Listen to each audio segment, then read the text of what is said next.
Look at what's happened to me. I can't believe it myself. Suddenly I'm up on top of the world. It should have been somebody else. Hello, hello, hello. Welcome to Royal Sussex Live. Welcome, one and all. Believe it or not, I'm walking on air. I never thought I could feel so free. Remember that show? Flying away on a ring and a prayer. Who could it be? Believe it or not, it's just me. Looks like the start of a new day.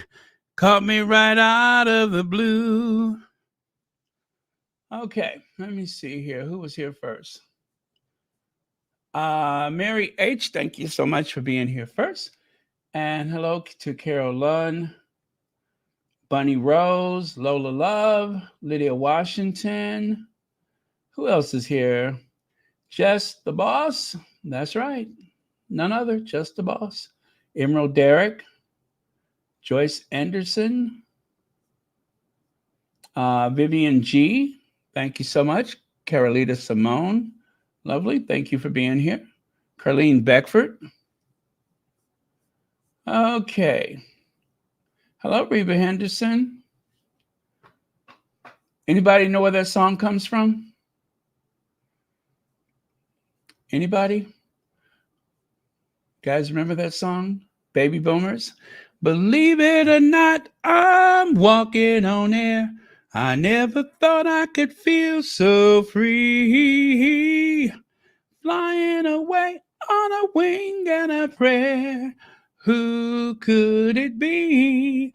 Believe it or not, it's just me. There are no prizes. I was just wondering if you remember. Yes, you are. You are catching it from the start. Who said that? Yeah. This is the start of things. Okay. Mary Tyler Moore? No, that girl? Nope. There was a show called The Greatest American Hero. Oh, Hazel Jones got it, of course. Greatest American Hero. I think the actor who starred in the series, his name was William Catt. Yeah, he was a bumbling, somewhat unorthodox, always found himself in a lot of mess. And matter of fact, kind of reminds me of myself. Always found himself the unwilling victim of his own. Anyway, yeah. Wow, that's interesting. Almost went over my head. Okay. Whatever little bug I had, I think it's just about gone. But yeah, yesterday I was feeling mighty being around medical stuff and people. And even though I wear my mask most of the times, I couldn't wear it all of the time. So therein lies the problem, right? Just to compound an already difficult situation. But anyway, I have been pushing the vitamin C, and I think we're making a turn right now. Hello, Big Mama. Big Mama would remember that song. Believe it or not, I'm walking on air. I never thought I could feel so free. Flying away on a wing and a prayer. Who could it be? Believe it or not, it's just me. Okay, let's get on with it. All that time I could have been bringing them slides up. Okay. Shouldn't take but a minute. I haven't destroyed this computer yet. Thank goodness. Knock wood. Don't want it to start getting kind of wonky on me. Okay. Slide is coming up.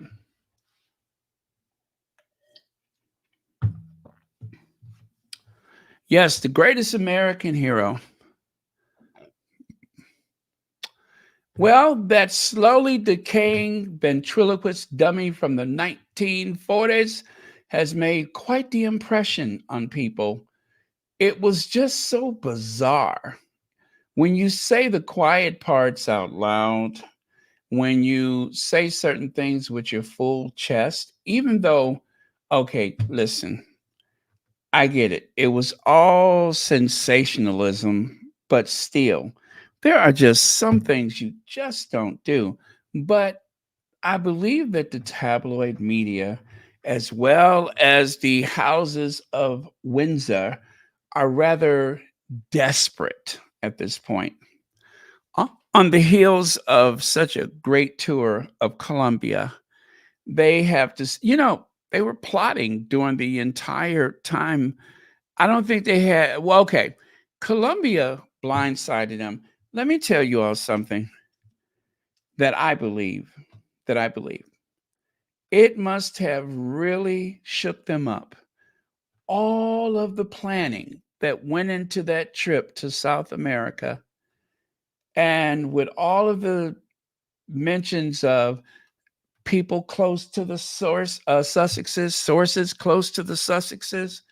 You mean to tell me all those people, all those sources, all of the scheming and everything, and you mean to tell me you did not know Colombia was coming? They didn't have time in the palace to respond. Oh, yeah, you let the press be negative because that's what they're going to do. But I'm talking about the fact that they were on vacation when this trip took place, and the fact that they didn't even have anything to come out of the gate with. It's taken them a while to catch up. And still, it's rather feeble because, I mean, look at there. You have William by himself, and he can grow all the facial hair he wants. He's still as dull as dishwater. Kate is not much better, but I believe that most people would agree she probably looks the more attractive between the two of them. And she looks okay in those very matronly frocks that she wears. So, you know, better to have her and not need her than to need her and not have her. And she's really all they got until those kids of hers get older. But and speaking of which, the way that they write about those children already is pretty alarming. Pretty alarming. Um, okay. Miss Mac, thank you so much for being here. Hello, Ulibi. Lady Rose. Okay, so it's a few things that I had snatched off the interweb, and I'm going to try to explain how my take on some of these things with the help of Legs, of course. Legs always seems to have a interesting something that I hadn't thought of myself, which is great. But there you go. Daily meditation. Okay, make Harry seem like he's a weirdo. Um, what is that right there? What is WFH with anyway? Working together with her or whatever. Date night with Meg, solo bike rides followed by security and a 4x4 walking the dog on the beach. Yeah, you mean stuff that other royals do. High ranking senior royals would do. Yes, exactly. And because of tabloids like the Daily Mail and the Sun, I am going to allege that's one of the reasons why they need so much safety and precautions is because of this endless hate campaign for the sake of cheap profits or petty profits. And of course, the vendetta that they have against the Sussexes because, well, let's put it like this: they're known to call their lawyers. I mean, if you're going to be in the U.S., you may you may as well do as Americans would do. We are some of the most litigious people in the world. But let me tell you something. You can hate on us being so litigious, but one thing is for sure: if you bring about a lawsuit here in the United States, you're going to get way more money than you'll ever get over in the UK. As a matter of fact, if your purpose for suing isn't just monetary gain, let's say your purpose for bringing about lawsuit is to send a message. Who sends a better message? A court in the US who was willing to take a case for $1.5 billion against Rupert Murdoch's Fox News, to the likes of which they settled for 787 million. And that's just one lawsuit. There's another company that is after them for the same thing. You know what I'm saying? When they pay over here, they pay. Oh, you're going to pay. Bet you won't do that again. But over there, eh, it's all about who you know. It's all about who you know. So, either way, I don't want to miss the point that I was making. And that is, when they're making these big, explosive headlines, they always neglect to say the fact that they have been in litigation at some point with the Sussexes, right? They omit that information. The fact that there's things like, what do they call it? The phone hacking cases, Meghan's copyright case with her letter to her father. They don't want to mention that kind of stuff. The fact that Harry has been using some of the money that they say he doesn't have, isn't, it's breathtaking that they, okay, let me put it to you like this. If you didn't know about Nigeria, right, until they wanted you to know, if you didn't know about Colombia until they wanted you to know, what are the chances that you know how much money they got? What are the chances that you, right? Who said exile? Who's laughing about that? Henrietta Phillips says exile. He left. He left. They left. He left. They left. Meghan left. Took Harry with her. They left. They were not exiled.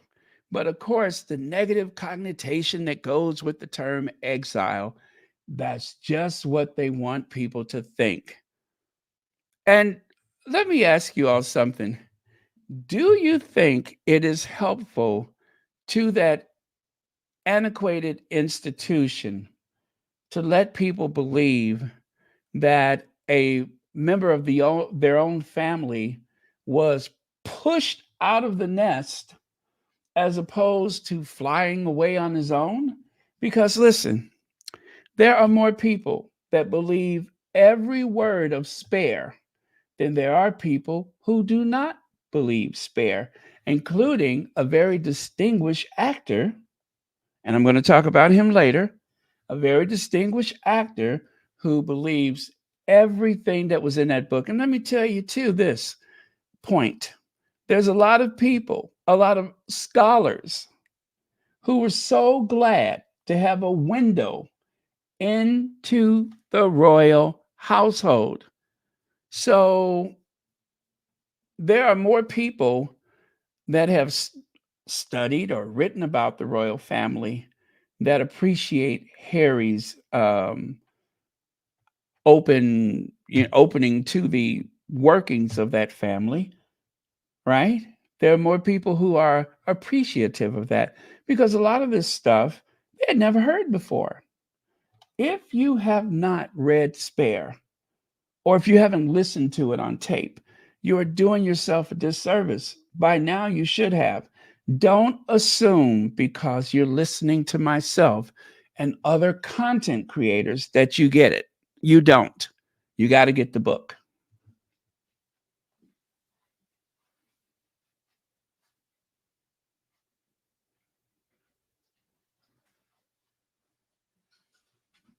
You need the book.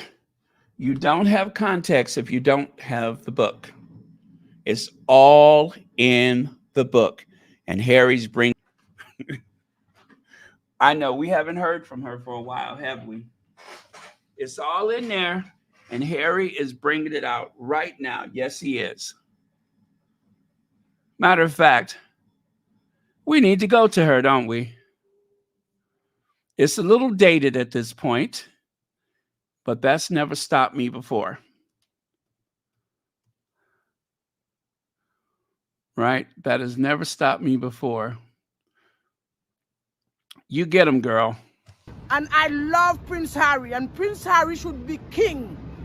He should be king. Prince Harry, not William. William and all of them in there, Camilla is the wicked witch of the devil himself, because she is part of why Princess Diana is not here. I do not like them. I am from the islands, and we don't need them in the Caribbean. Get lost.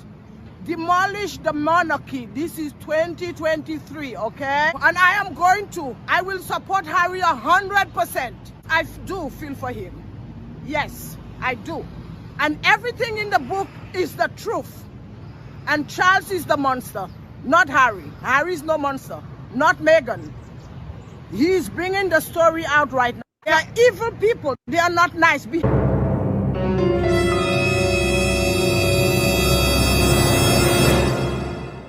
Behind the wall, we all are one human being, and behind that wall there are no difference with me and you and any other Brits. Give the people back their money. They are just welfare recipients, living off the taxpayers of the British people. And the British people are stupid, supporting that nonsense monarchy. It is nothing. It's just a title. It means nothing, a title. I'm angry at them. Oh boy, she was freestyling on them, wasn't she?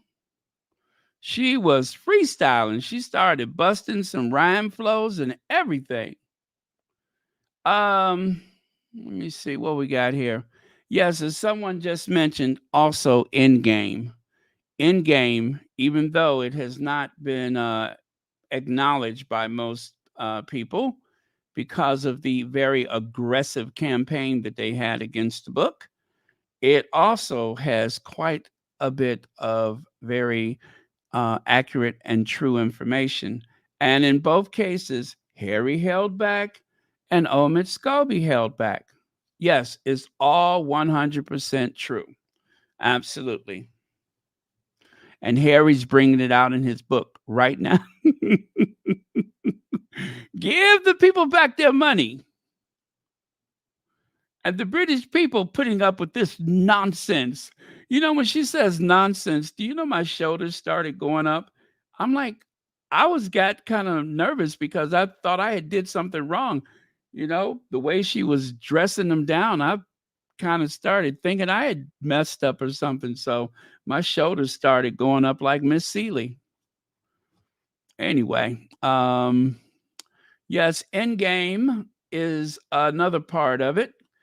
And of course, the I call it the trilogy, the Spare. Which came first, Spare or the docuseries? Spare, the docuseries, and of course, the Endgame. Yes, that is the trilogy: Spare, the docuseries, and the Endgame. And you all, I'm going to say one more time. Do you hear the British tabloid media talking about these polls that show that Harry and Meghan are so unpopular and that Will and Kate has overtaken America? I have not heard them mention a poll probably since last summer, right? Maybe last spring. I mean, you know, spring of 2023. I have not heard them mention one of those polls in quite some times. That's interesting, isn't it? Because they were loving these polls. Huh. I wonder what happened. Oh, I know. Spare. Endgame. Oh boy. Yeah. I'm still trying to figure out exactly what happened. Every time I think about it, my allergies start cutting up. Spare. Well, whatever happened, things don't seem to be going their way anymore.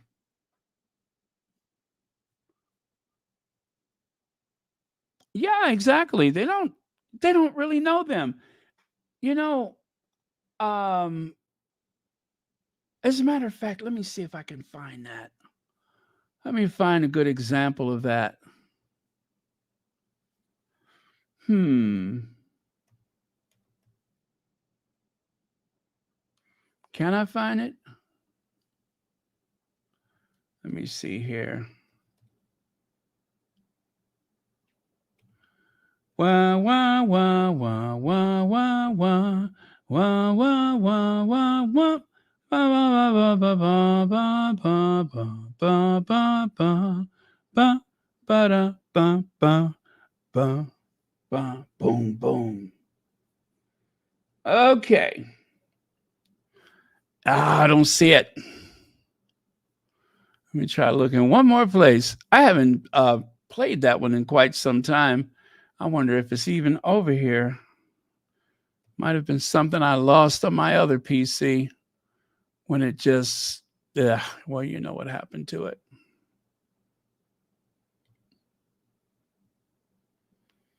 And he's bringing out the story right now. Okay, why don't we start off spelling it right?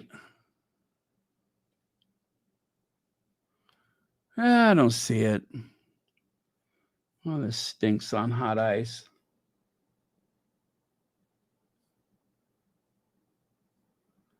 Oh, that would be so fun right now. As they like to say, juicy. That would be so juicy right now.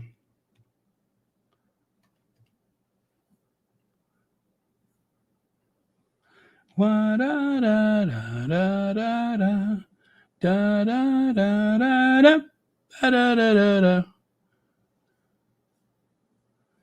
Nope. Try one last time. If this ain't it, I ain't got it.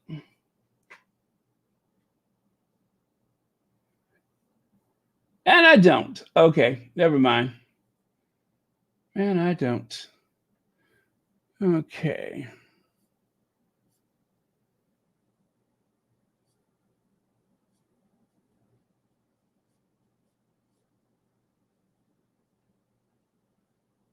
All right.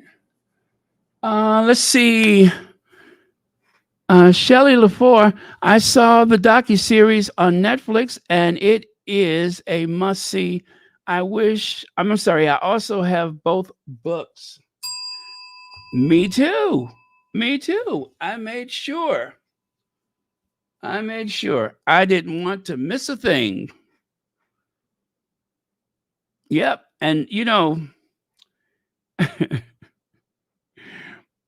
the tabloid media, they actually reminded people that there was a paperback. The paperback was announced, it had come and gone, but Becky the Blob, among others, they reminded everybody about the paperback.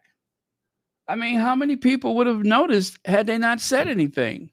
But they were so determined to have some content to talk about that that they were the ones that spilled the beans. They were the ones that spilled the beans, trying to uh, create controversy or trying to um, create some content.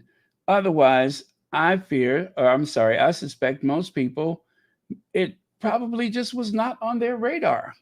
But anyway, thank you very much, tabloid media. And I think that they're angry too, because think about it. Look at how much content that that they lost because they were not invited along. They were not informed about any of these tours that they've gone on. They had no prior knowledge of it. And so for that reason, they lost big time, big time. So, and it's what they deserve. It really is what they deserve. Okay, let us move on then.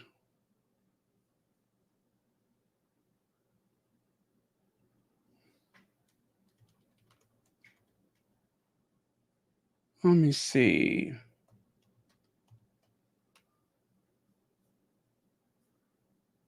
Oh man, I'm still looking for it. I don't know where it is. I must have like lost it or something. Oh well.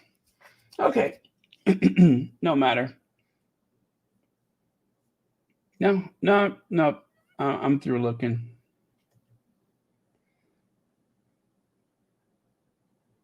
Oh, is this it? Yes, I think it is.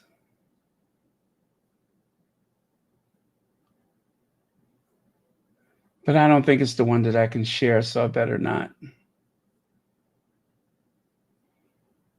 Let's see.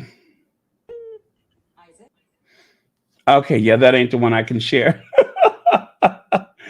Okay, thank you so much for your super chat. Yeah, that's not the shareable one. That's the one gets you in trouble. Okay. Back here. Now, inside Prince Harry's life in royal exile, from dog walks on the beach to meditation, bike rides, and dinners out at the local steakhouse, how the Sussexes spend their days in their California boathold. Now, this is not even the last article. There was one from Jan Moore who says exactly what did they do with their days. Please tell me they're not about to try to make this case about William, the hardworking, officially working royal, and that Harry and Meghan do not do anything from one day to the next. Whatever it is, this either this is the end of the beginning of this new campaign against them to elevate the rest of the family. This is either the beginning of the end or the end of the beginning. I cannot decide yet. But I'm trying to figure out what is this big preoccupation about what Harry and Meghan is doing for work all day. They have plenty to do, but they are trying to convince people that just don't know better. They're trying to convince the naive, the gullible, or for lack of a better word, the ignorant, that the Sussexes don't do anything all day, that they just sit around. And an epic trip like the one to Colombia, do you realize we barely saw Harry and Meghan for 2 months? For 2 months, we barely saw them. But when we did, they were in Colombia on the best royal tour since they were in Nigeria, which was the best royal tour since they went to Africa. Do you understand that the last three great, significant royal tours, and I'm going to call Nigeria and Colombia royal tour because the rest of them don't work. And when they do, they're failures. The last three, oh, yes, Jamaica. Well, Jamaica wasn't really a tour. That was one night. But okay, so the last three royal tours that meant anything, it was Harry and Meghan.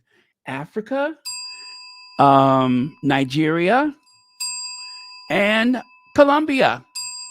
The last three tours. Because Will and Kate's tour was a global, national, global statesman embarrassment. They lost half the Commonwealth. So maybe we didn't see Harry and Meghan that much for 2 months, but look at the results of it. Look at the results of it. The proof is in the pudding. Yeah, it is. The proof is in the pudding. Okay, let me prove it to you. Let me see. Ready? Here's the proof.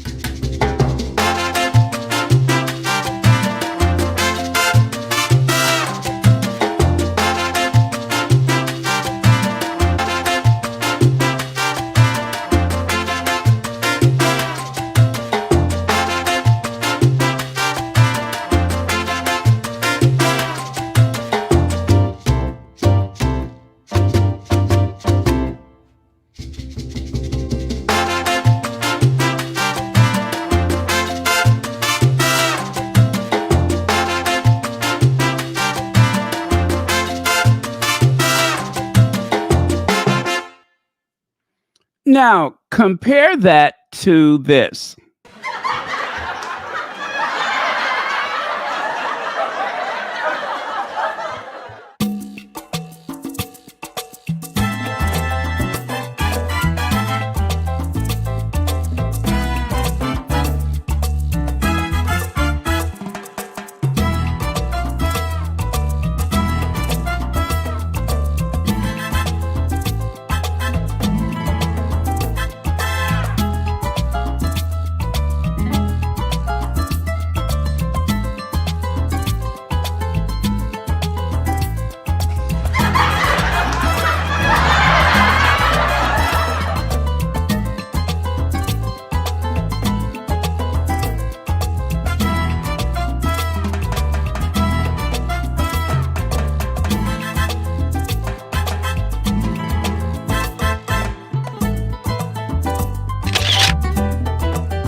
Well, somebody thought they were at one of those pulled pork sandwiches, huh?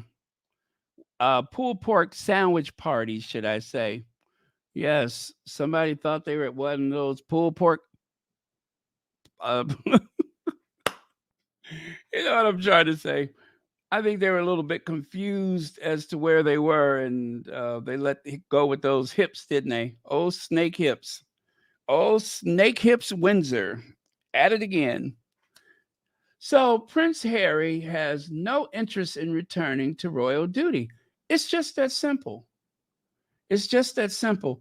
And it's almost like there's a tug of war going on where you have just one or two people at any given time saying, I don't think he's going to come back. I haven't heard that. From what I hear, he's very happy, right?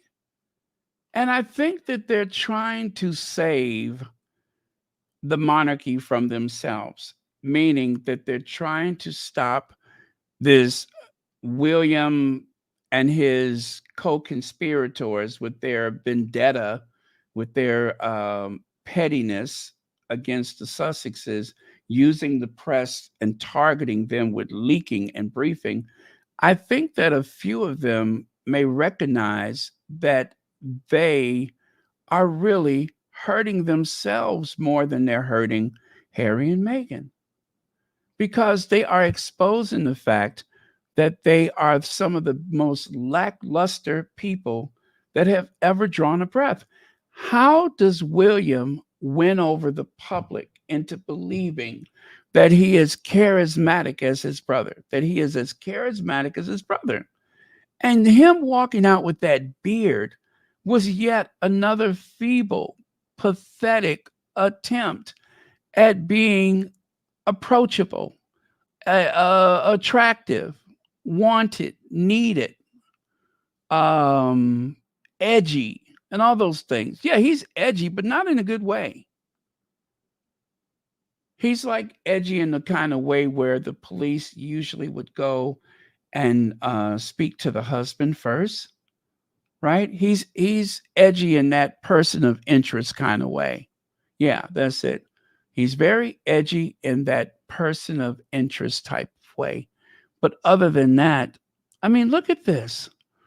This is savage. This is awful. You really thought that you were going to take your old buttertooth self out there with just a little extra facial hair and win them over. You tried that last year. Do you realize that William tried this last year when he went to New York? Remember the sexiest bald man alive?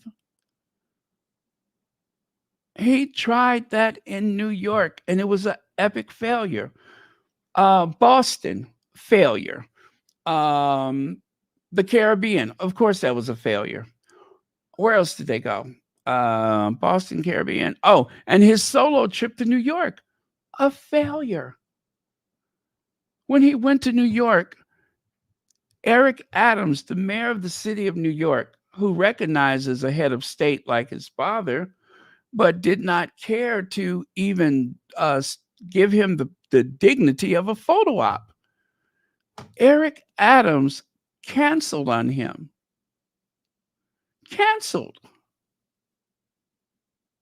And then he tried to somehow get his way into the United Nations, and it didn't work. So he had to have a meeting across the street or wherever it was at the ambassador's residence or something. It was an epic failure. A failure. Boston. Do you remember there's an article in the New York Times that I love to reference about the Cambridges in or the Waleses in Boston, where most people did not know they were there. Most people did not care. You remember they were trying to whip up all of this um, excitement amongst the players, and he had to remind them that the only royals that he acknowledges is Mary, Joseph, and Jesus, not those heretics. So epic failure. But just like a poor marksman, they keep missing the target. And just like someone who suffers from bad oral hygiene, he keeps missing his teeth. If he's not brushing his teeth, then what is he brushing? Is that the reason why he has that almost non existent hairline?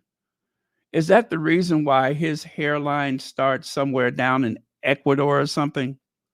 If he had to reach back and down to get to his hairline, he would be in Tierra del Fuego.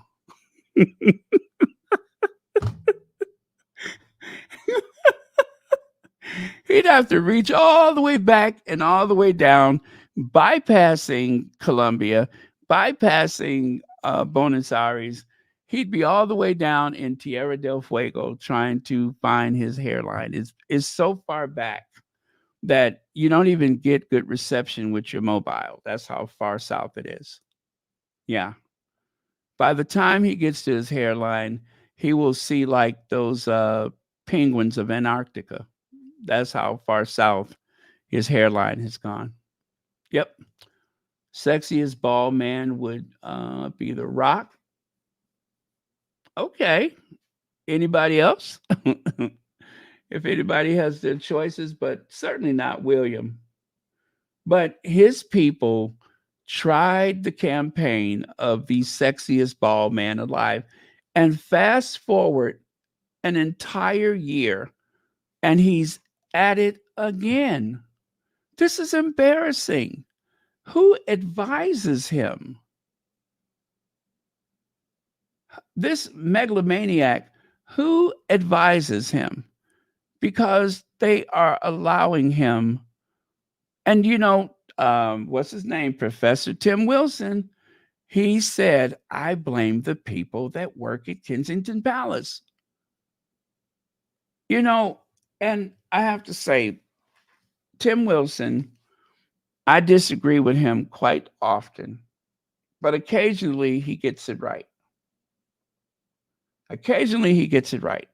And that is the occasion, is that because you have hired what you suspect are loyal and talented people does not mean that they're doing you a service. They're doing him a disservice because they sit up and they help him, they enable him to make a fool of himself. All I can say is you are not that. Harry is that. You are not. You are you. And Harry is Harry. And it's always going to be that way. Always. Even in Harry's worst moments, he's got it all over his brother. Even at his worst moments, he's always going to look better. He's always going to be more loved. He's always going to run faster and jump higher and argue the best case. And that's just the way it is.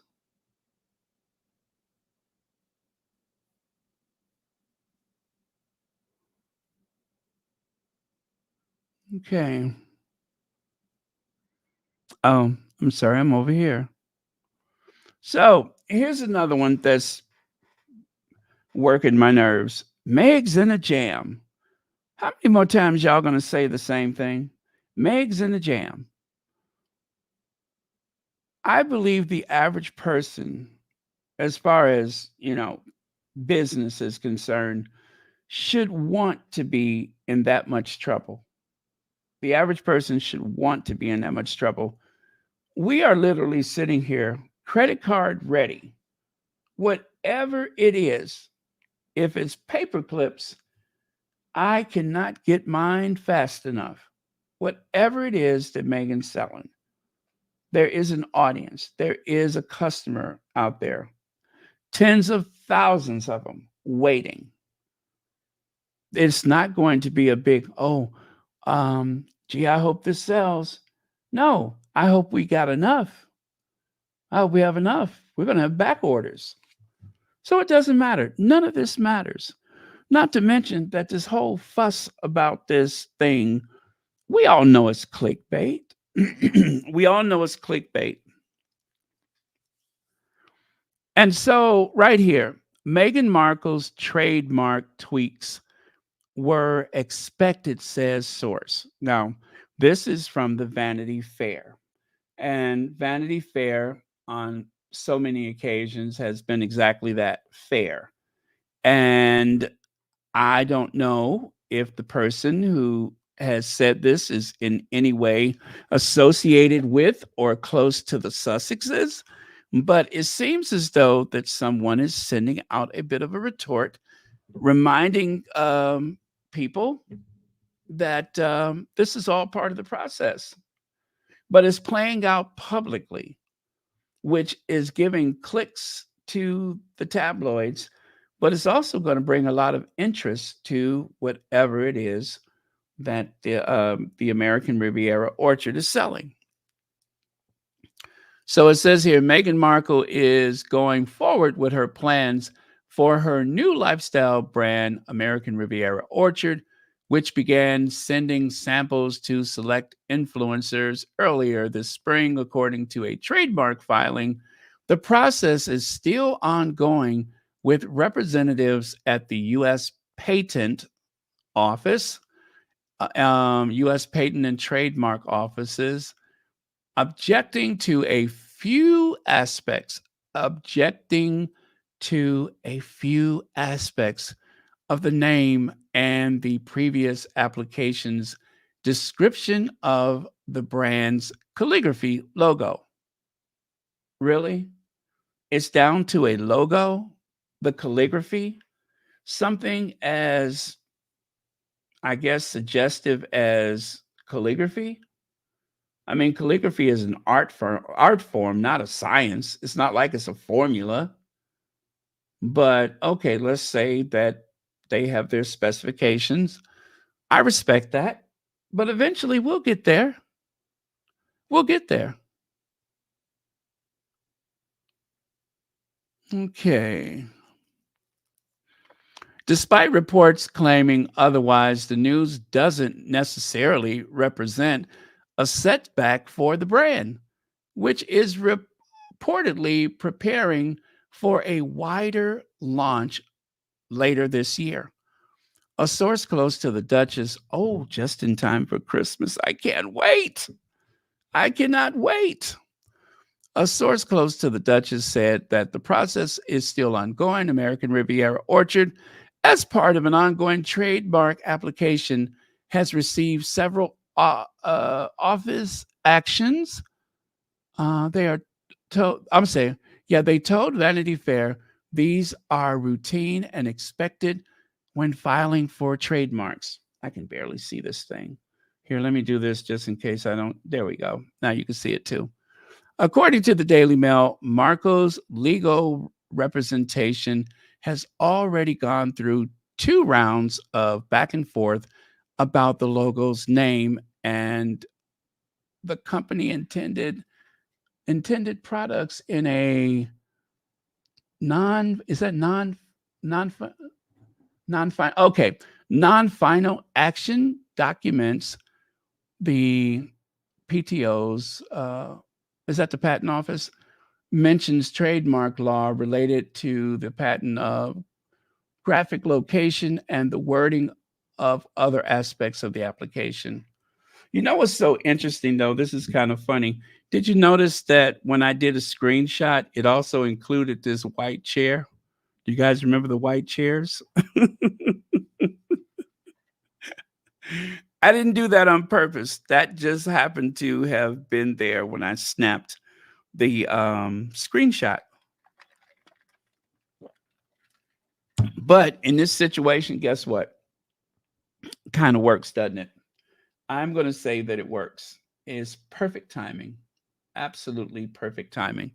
So, Marco first announced her plans to start her own brand with the Instagram account and website in March. American Riviera Orchard first announced product was a jar of raspberry jam. Now, see, we don't know that that's a product. We don't know that that's a product. We know that she gifted those to other people, but we don't know that that's a product. There may not be a jam. If there may be, there may be not. But we don't know that. This is an assumption right here. Okay, and in the August interview with the New York Times, Meghan explained that the investment that she has made in women-owned businesses included the the hat company. Okay, we're good. All right, let me see what I got here.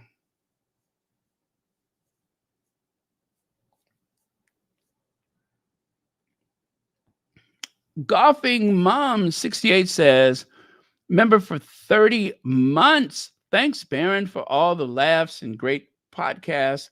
Glad you have recovered from your illness. I am getting there. I promise you I'm getting there, but thank you so much. I feel so much better today than I did yesterday. So we are trending in the right direction. Thank you so much. And Kat Harlem says, traveling to various countries is one of the royal. Okay, is it Rhoda? Rhoda, one of the royal perks. In addition to losing money, they're not. Rhoda, right? They're not traveling. The another reason they're unhinged. Thank you, Kat Harlem. Yeah, but they are losing money. Money that was ill-gotten when it was, more profitable anyway, because the tabloids, they inflict misery on people. They make up things. They tend to, what do you call it? They will feature things that would be better left alone. Oh, it's in the public interest. I don't want to know these things about people. I really don't. I'm not so keen to know certain things about people. When I look at a lot of those articles, I just want to see what the inside of the house looks like. I want to see how they're living and everything. I'm not there for the misery. They could just as easily just let us have some celebrity, right? Without all of the made up stuff. That is just as interesting to me anyway. But I guess for most people, they like the scandal. But I want to know what their house look like. That's it. I don't care about all that other stuff because it doesn't affect me. It does not affect me. So I don't care about the negative stuff that the tabloids put out there, especially about like civilians that have not in any way asked for fame. And they go after them in the worst possible way. What a way to earn a living. What a way to make money by destroying lives, right?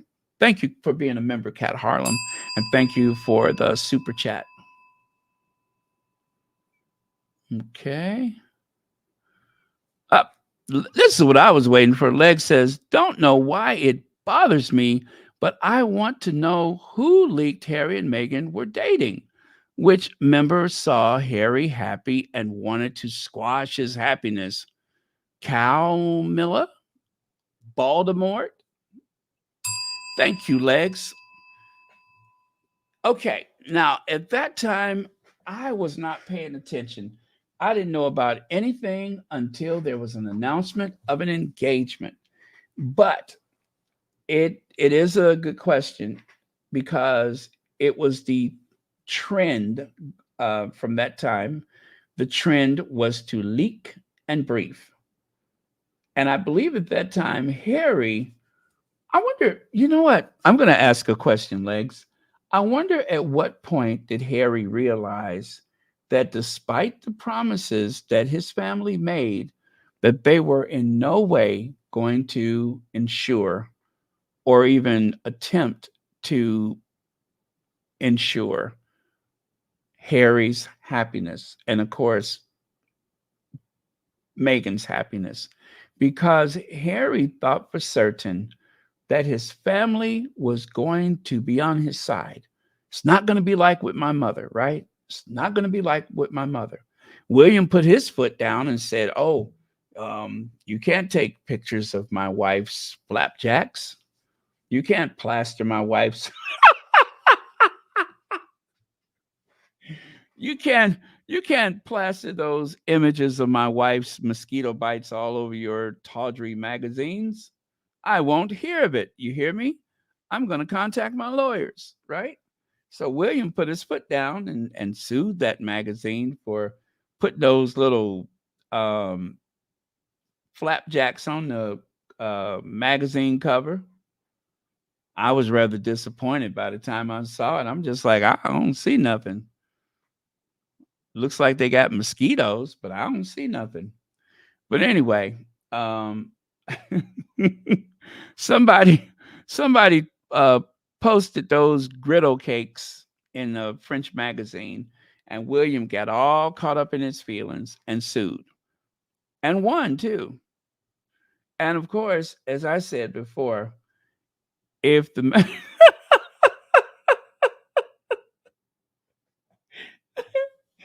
if the magazine would have been forced to pay by cup size, they wouldn't have got that much money. You know what I'm saying? Because I think they got some double D money for something that was more like a A. I'm just saying, an A minus, A minor. Bum, bum, bum, bum. Bum, bum, bum, bum. Anyway, I think they paid too much.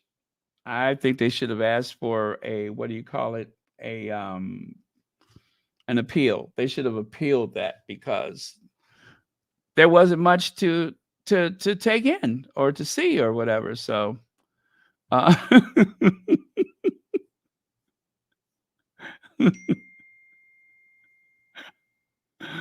uh well, anyway, I think I made my point. So anyway, thank you, Legs, so much for the super chat.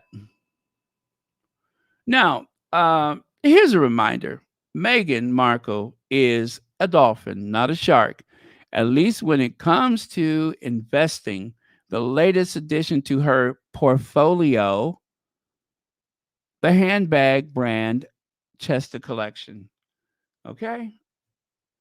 Whatever does or does not happen, whatever will or will not happen, I believe the prudent thing is to have multiple streams of income, right? Multiple streams of income, a passive income, and working income. That is what the Sussexes have. They have invested through a um, well, anyway, their investment firm that they use is one that is about sustainability, about social consciousness. There are people that are rich, like the Sussexes, and they want to invest money in a way that aligns with their values.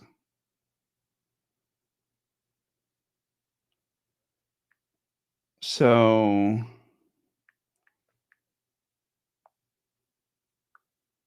let me see here. So I'm just going to say this: they're okay. The Sussexes are okay. They can weather quite a bit and still have plenty money left. They have barely tapped into the ability to make money. I'm going to say this one more time. I've said it before. I'm going to say it again to the hate listeners, to the negative, cruel, mean spirited people that are hoping that the Sussexes will fail. I'm going to say this one more time. Harry and Meghan have done absolutely nothing to bring shame upon the House of Windsor. Now, if telling your truth is what you would consider being an act of shame, I'm not even going to argue that point. They haven't done anything that Charles hasn't done, that Diana hasn't done, and that even a couple of other members of the, well, okay, they've all written books, even the Duke of Kent. Those books that are written by the Royal Rhoda, those books that are written by Robert, where's my CPAP Jobson, all of those books are approved by the subject in as much as they're writing their own story. They are not written without consent of the Royal Rhoda, of the members of the royal family. So we can pretty much credit Charles' book to Charles because he worked with that author directly, publicly worked with him. And of course, Princess Diana, we all know that she worked with that particular person. Harry, for certain, Harry said, "These are my words. I said it, that it is what it is." Okay? It is what it is. With his full chest, I said it. And I meant every word that I said. But the other members of the family, they are very much involved with telling their story. So if you see a book by Robert Jobson or Roy Anika or Becky the Blob, whoever, those books are authorized. Otherwise, there's going to be hell to pay. So we shouldn't pretend otherwise. So let's just qualify it as they are telling their story. Prince Philip told his story. And if they don't meticulously go through the book themselves, which some of them don't, and then, of course, there are some people in the family that are unable to edit their own stories for obvious reasons because they may be challenged in some way. And just to prove it, I'm going to reach out to Kensington Palace. Well, obviously, it'd be. I would love to have met her, and she's obviously she's an inspirational woman to look up to. Obviously, on to this day, and going forward and things, it is, it's a wonderful family. The members who I've met have achieved a lot, and very inspirational. So, yeah, I do.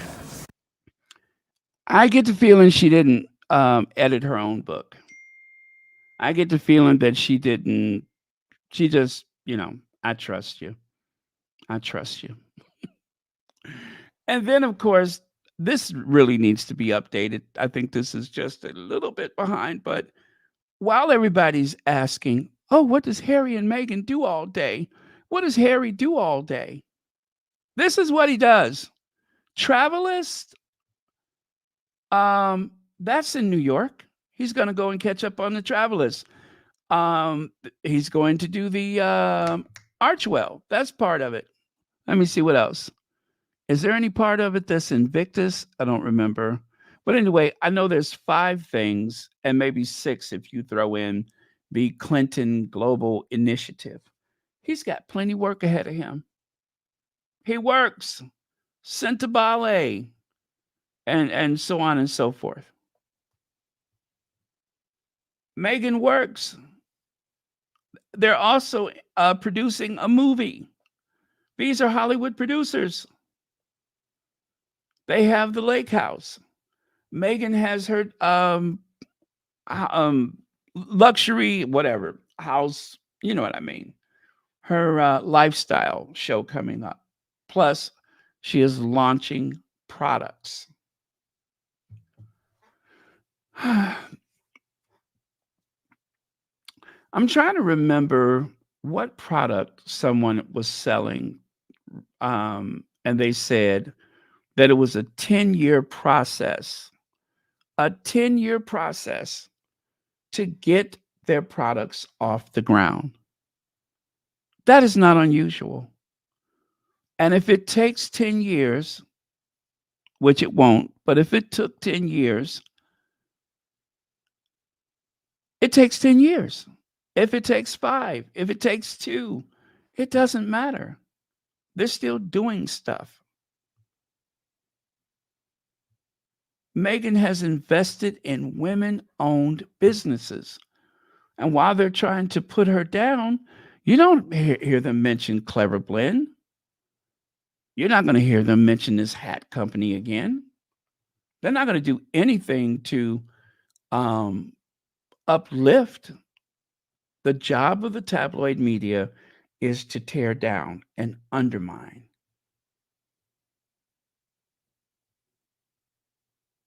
They're not going to elevate the status of the Sussexes, at least not directly. Not directly. They won't do it unless they have to. But that trip to Colombia was like fire and music. It was a love letter to Colombia. It was a love letter to the African community of Colombia, to the African descent Black women of Colombia. It was a love letter, and it was beautiful, every word of it.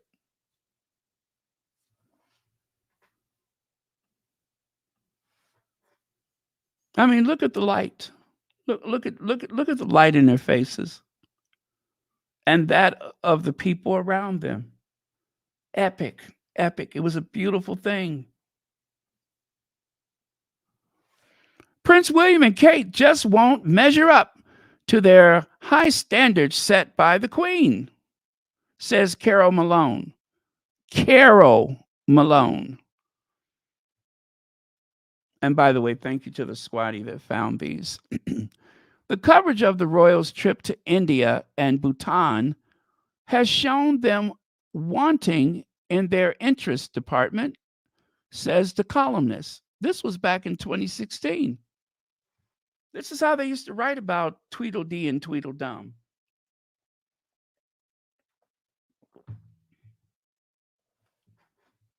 Is there anyone out there who has been remotely interested in Kate and William's trip to India? Damn. But in the main, it's been boring. Boring. And that's because they're boring. They couldn't cobble together a personality between them. Damn, Carol. Did they do something to you?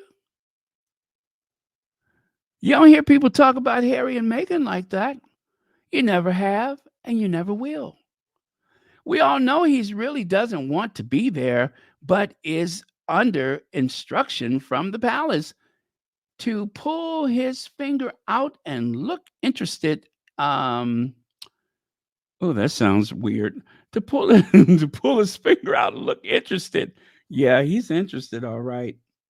He's interested. He's gonna pull something. He's interested. He's keen, as they say. Let me see. To dispel the rumors that he's a lazy tyke, and she's desperately trying but failing to be Princess Diana. She's like a cardboard cutout of the real thing. Nice clothes, good figure, but no spark. And I'm sorry, all the hysterical laughter and the wide-eyed Carol Malone, I didn't know she talked like that. What hysterical laughter? What wide-eyed? Oh, I see. Yeah. Okay. I get it. I get it. I'm with you, girl. I see it. So yeah, that hysterical laughter. Yep, that would be it right there. Okay. Oh wait, did I miss part of that? Oh, wait. And I'm sorry. Okay, yeah, we did that one. And then over here it says Carol's concerned that Kate's hair and clothing is being used to offer her some personality. Now, is that Carol Malone or is that Carol Middleton? I have not figured that out yet. I think it's Carol Malone. Even worse is the clipped posh accent. What clipped posh Well, accent? obviously, it'd be. I would love to have met her, and she's obviously she's an. Oh, okay. That clipped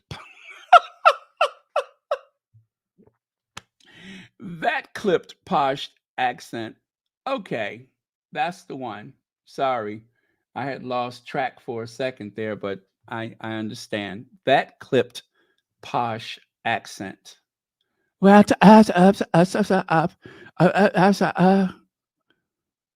it's very erudite, isn't it? It'd be. I would love to have met her, and she's obviously she's an inspirational woman to look up to. Obviously on to this day, and going forward and things. It is. It's a wonderful family. The members who I've met have achieved a lot, and very inspirational. So yeah, I do.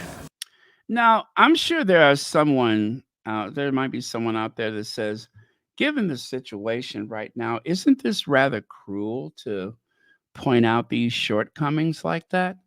But every day, as a man of African descent, I have seen a woman of African descent bombarded with so much criticism over things that are rather silly when you think about it.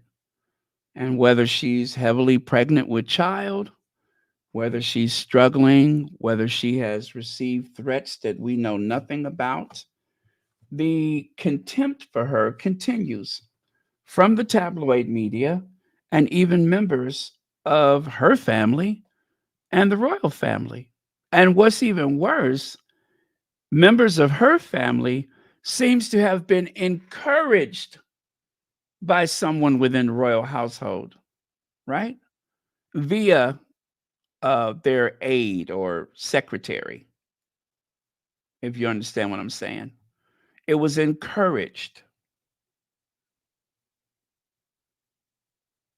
So, no, not sorry. Not sorry.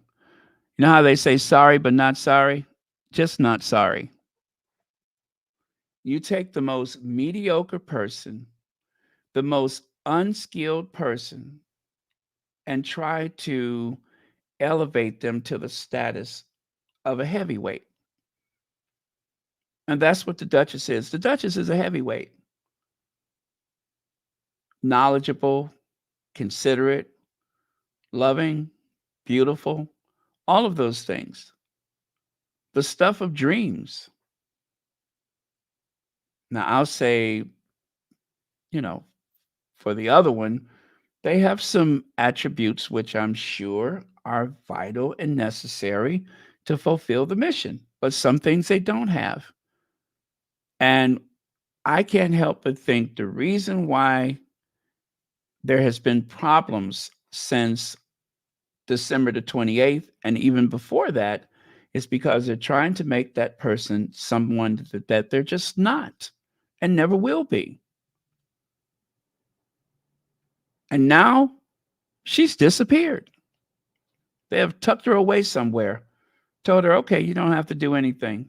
Shouldn't have done anything in the first place. Should have just stayed quiet and smiled and grinned or The usual. Stand next to your husband looking menacing. You're good at that. So even worse, the clipped posh accent she recently adopted, presumably to make her sound more royal, when all it does is make her sound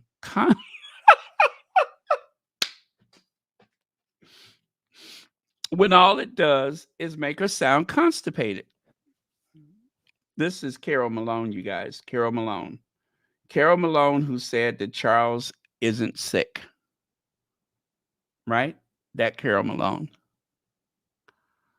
But what really hacked me off was that while she and Wills are forever saying they're just an ordinary family desperate to live a normal life, she was accompanied on that trip by a stylist, a personal assistant, and a hairdresser, which isn't vaguely normal and begs the question, how much is that lot costing us? Again, this is how they used to write about Will and Kate.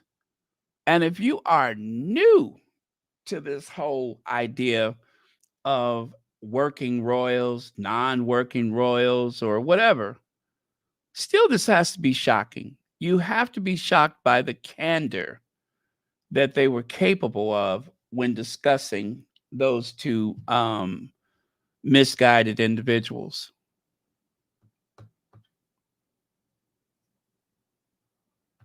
Who could have known? Who could have known? Let me see here. Pakistan minister storms out of reception. 6 Pakistani government ministers walked out of a reception where Kate Middleton and Prince William celebrated Pakistani culture during their royal tour. It is claimed Prince William and Kate's royal tour of Pakistan is delighting their fans, but it appears one event didn't go down well with officials from the host country. Never heard this before, have you? Never heard this before.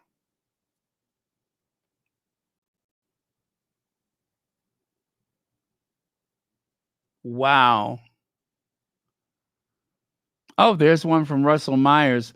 Followed Prince William and Kate Middleton all the way to their tone deaf Caribbean tour, observing a series of PR blunders. So even Russell Myers, I didn't realize he had said that. Even Russell Myers said that they blundered while they were on that big royal tour. And guess what? They were never asked to do another royal tour since. Never. When they went to Boston, that was actually not so much a royal tour as it was the Earth Shot, but they kind of stretched it out. They went to a basketball game where they were booed.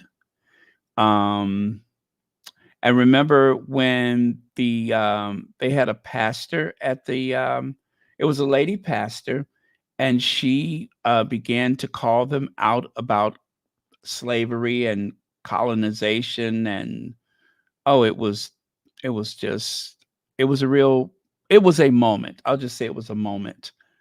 It didn't go well. And the government of the United Kingdom, to the likes of which William will someday be the head of state, they do not ask this man to represent them anywhere in the world. If you want to go up to Hampshire, or if you want to go to whatever, which of course he doesn't, do it. But we do not want you to leave these borders or these shores and do anything for us. That is scary. That is scary. Because if he's not allowed to do anything as the Prince of Wales, I wonder what's going to happen when he becomes king. You guys remember when Liz Truss told Charles to sit his old wrinkled behind down? He thought he was he thought he was going to that COP or whatever 26, and she told him, go sit your old wrinkled behind down somewhere. You ain't going nowhere. You do as I tell you to. She had only just been prime minister for 5 minutes, and he thought he was going to go somewhere and pretend to be an environmentalist, which he has not been ever. But he thought he was going to go be an environmentalist, and she told him that he couldn't go. She just kicked the chair out from up under him, literally and figuratively. I would say that what she did was say to him, "Hey, girl, sit down. Sit down.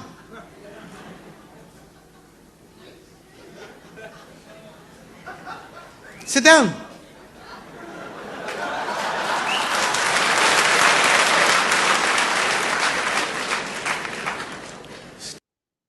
yeah, she told him, "Hey, girl, sit down." And guess what? He sat down. She sat down. He sat down. Them sat down. Liz Truss said, "Sit down." And he sat. And that was the end of the conversation.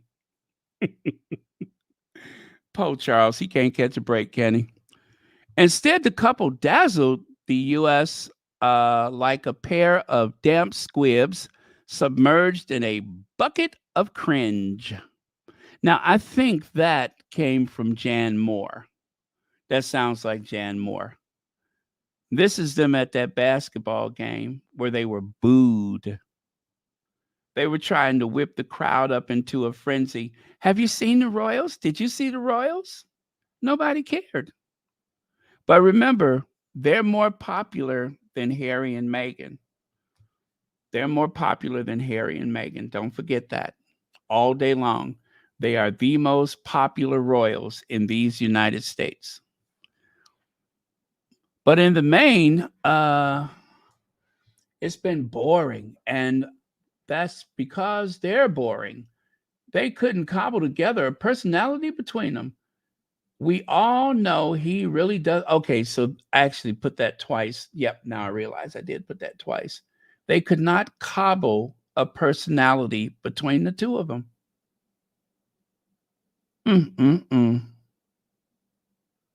See, it's good to have these receipts because when they try to pull little stuff like this, and this is why I tell you guys, you have to trust your content creator.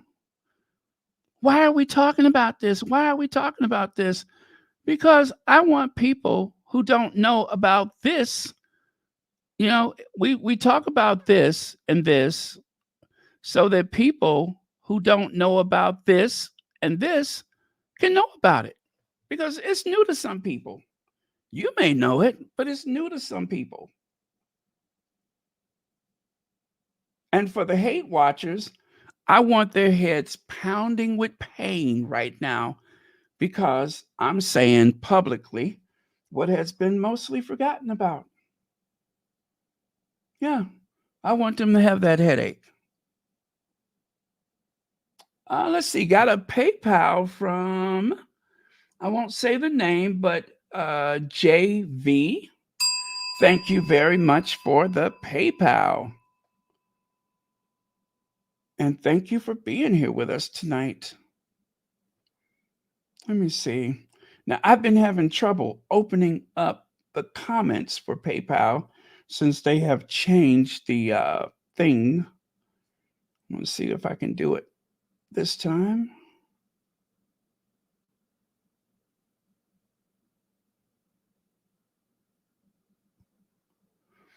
Oh, I got it. Thank you for keeping us laughing. My joyous crackling. Okay, let me see. Is there more to it? Okay, I don't see any more of it. It cuts off, I think. But thank you so much. And thank you for watching Royal Sussex. Okay, instead of what we got are a couple of dreary suburbanites, Mr. and Mr. Bland, who trundle around. Oh, yes, this is Jan Moore. Because remember, Jan Moore said that Camilla trundled.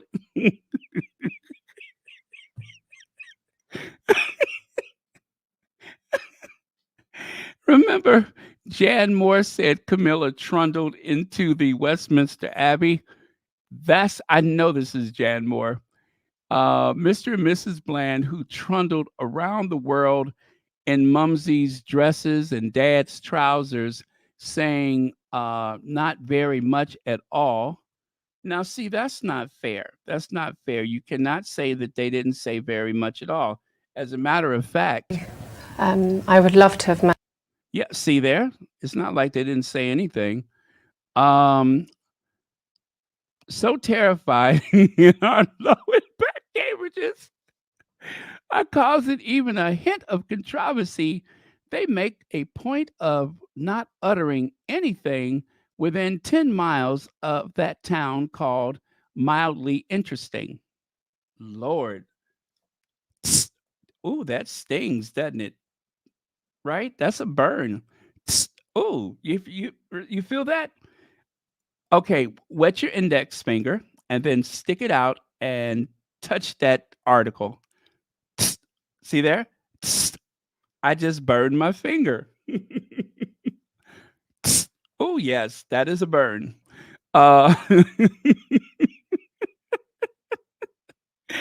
This fear of dispute matched with a craving for the public approval that ensures their survival has turned them into a pair of weird international geisha people. Oh my goodness. Mouthing only platitudes as they cut ribbons and accept posies like royal robots.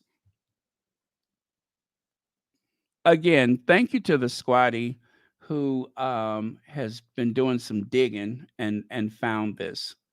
And I hope that I am doing you a service by sharing it with the greater public. And I encourage everyone to do the same. But Jan Moore says that the Cambridges have become a terrible, terrible disappointment to all of us. Well, you wouldn't know it by the way they write about them today. You would not know it by the way they write about them today because now they can do no wrong. Back then, they were boring and everybody knew it.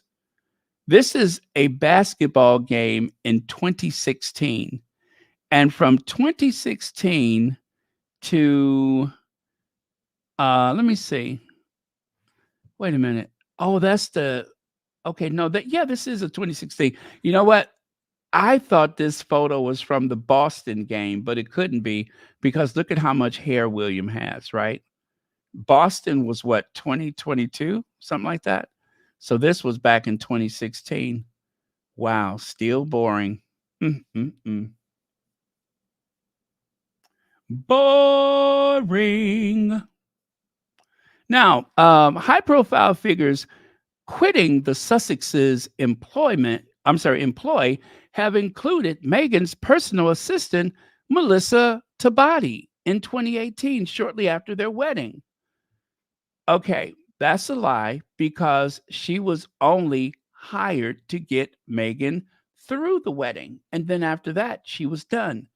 Meghan's female bodyguard in January 2019, January 2019, Meghan was, on what do you call it? Maternity leave, right? Meghan was out of commission for a while. No need for a bodyguard because there's round-the-clock protection at what was that place? Frogmore. And so at that point, she was just reassigned somewhere. It's not like she quit. Senior Communications Secretary Jason Knopf, he never worked for Meghan in the first place. Jason Knopf and Christian Jones, they were assigned to work with the Sussexes, but they answered to William. And if they answer to William, then you don't work for Harry and Meghan. They were given to the Sussexes. They were pushed upon them. Harry and Meghan did not hire those two weasels. There's a difference. They were assigned. Jason Knopf never worked for the Sussexes. And that was obviously frustrating to Harry and Meghan because they were being undermined. And let's not forget leaking and briefing. Leaking and briefing. Where do you all think it came from? Where do you think it came from? Leaking and briefing. Oh, Meghan's going to New York for a baby shower. Let's make sure that there is a wall of cameras when she gets there. Right? Meghan is going to go out to lunch with Christian Jones. Let us make sure that even though there's a policy of no pap photos of the royal family, that the paparazzi takes a photo of Meghan and Christian Jones, and then we'll add to it the idea that Christian Jones, who is as gay as a picnic basket, is somehow a threat to Harry. Harry, that better be careful. Gay as a goose. Gay as a beach blanket bingo movie.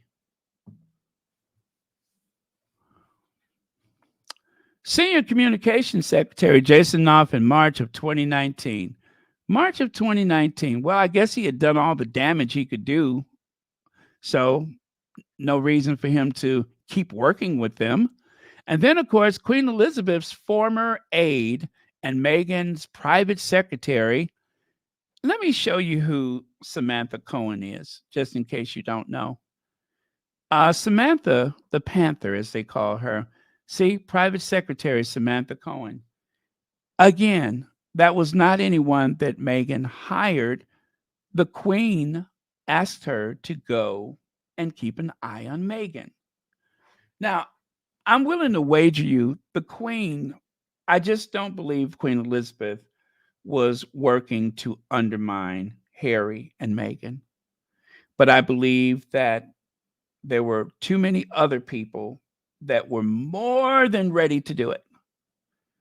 And some, if not all of those people that you see right there, were given to the green light to destroy them.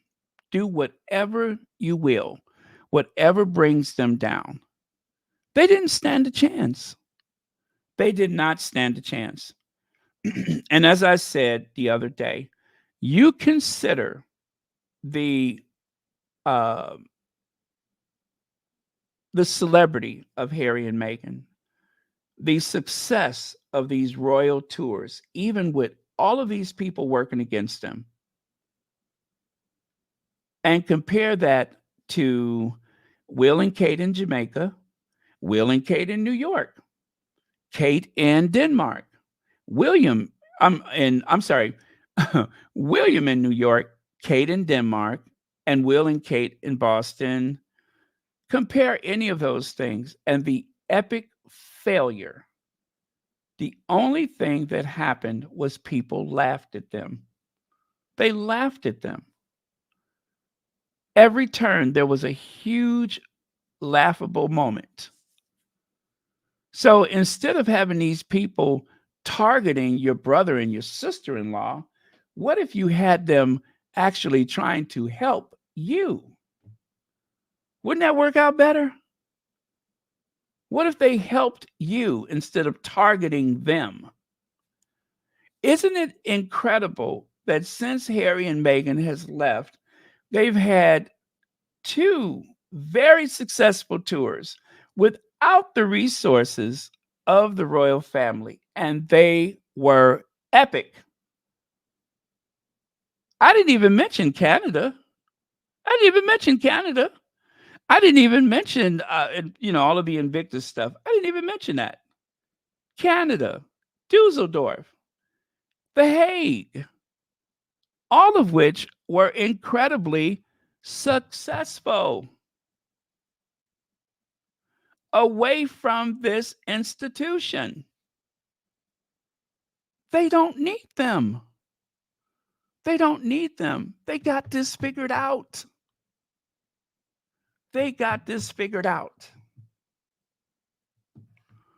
Now, that doesn't mean you rest on your laurels. That doesn't mean that you get careless, but they got this figured out. Is that what's bothering them? Is that they realize that they don't need the firm? That you have all of this infrastructure. What is it? 22, 30 properties, whatever it is.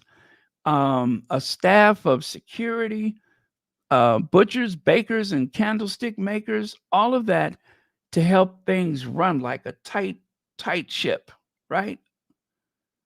And yet, William and Kate has had one failure after the other.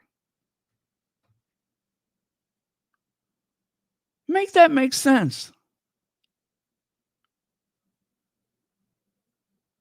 Even when they were in the firm and they were in Africa, and God forbid they tried to do what we think they were trying to do, but even with all of that, it was a very successful tour.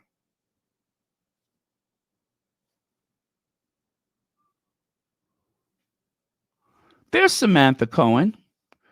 She's the Queen's former assistant private secretary. Since joining Buckingham Palace 17 years ago, do you think Samantha Cohen was thrilled to take an assignment with that American actress?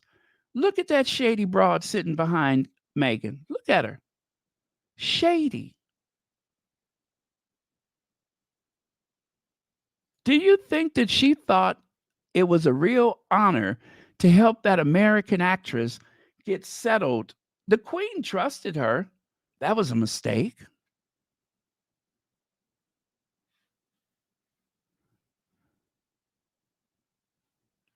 And over here on the right, Boris eyes Samantha the Panther for his top team. Well, she went and worked with the Tories. What does that tell you? That means she was never there for Meghan. She wasn't there for Meghan. She was part of the cabal. She was part of the group. Those who set out to destroy. They did not want Meghan to succeed. I'm going to say there's possibly one person that may have been on Meghan's side in that group. And I won't say which one, but possibly one, maybe even two. But I'm going to say there's at least, I'm just going to put some maybes out there. But I can guarantee you that one right there, she did not have Meghan's success, her growth, any of that in mind. Remember, they made a big deal about Meghan not wearing a hat on this occasion? Do you wonder why? If Meghan said, do we really have to wear a hat? Or is it mandatory to wear a hat? What do you think Samantha told her? I can only imagine. And of course, Jason Knopf in the shadows, lurking about with contempt and hostility. No, you know what? Probably not even hostility. What's negative, what's cruel is what he did comes natural. You don't have to work him up to anything. You don't have to make a case for him to do something terrible. He'll just do it. Look at him in the shadows. And he's from Texas, by the way. He's an American from Texas. He wasn't there to help. He was not there to help. He was there to hurt. And when he got the chance, he did it.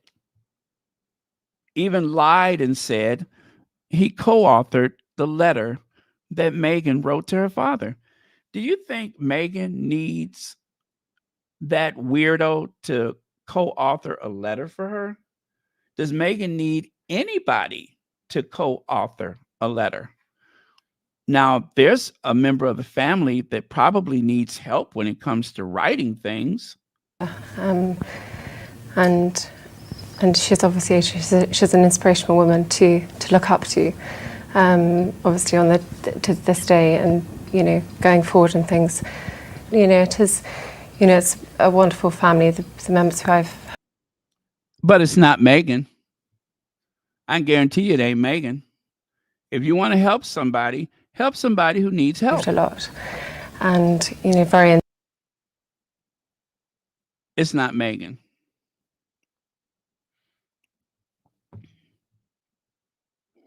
Who are the palace for? Jason Knopf, Samantha Cohen, Christian Jones, and Sarah Latham. That's the palace for. I'll let you decide what role they played in the Sussexes leaving. I'll let you decide what role any of them played. You'll notice the background. I have the ancestors.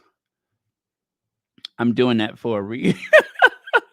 I'm putting the ancestors behind them for a reason.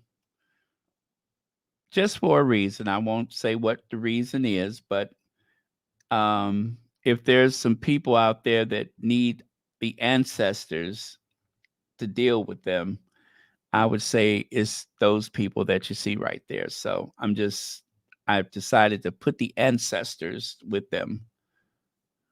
All right, ancestors, y'all know what to do. So right here, and by the way, did I get this from Sussex Soldier? I think so. Okay, we'll go through this one. I need to open it up on a bigger screen so I could actually see it.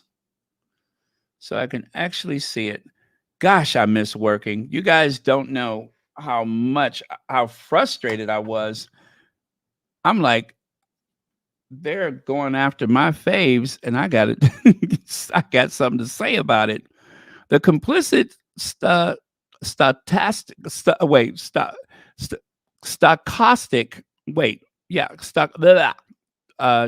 anyway, what they're saying right there. And the British media love to talk about the rift because they don't like to acknowledge the fact that William's wife lied allegedly about younger brothers and vitriolic attack, and of course contribute to dehumanizing younger brother's wife and children, allegedly. Met with media editor to target his sister-in-law to deflect from his alleged,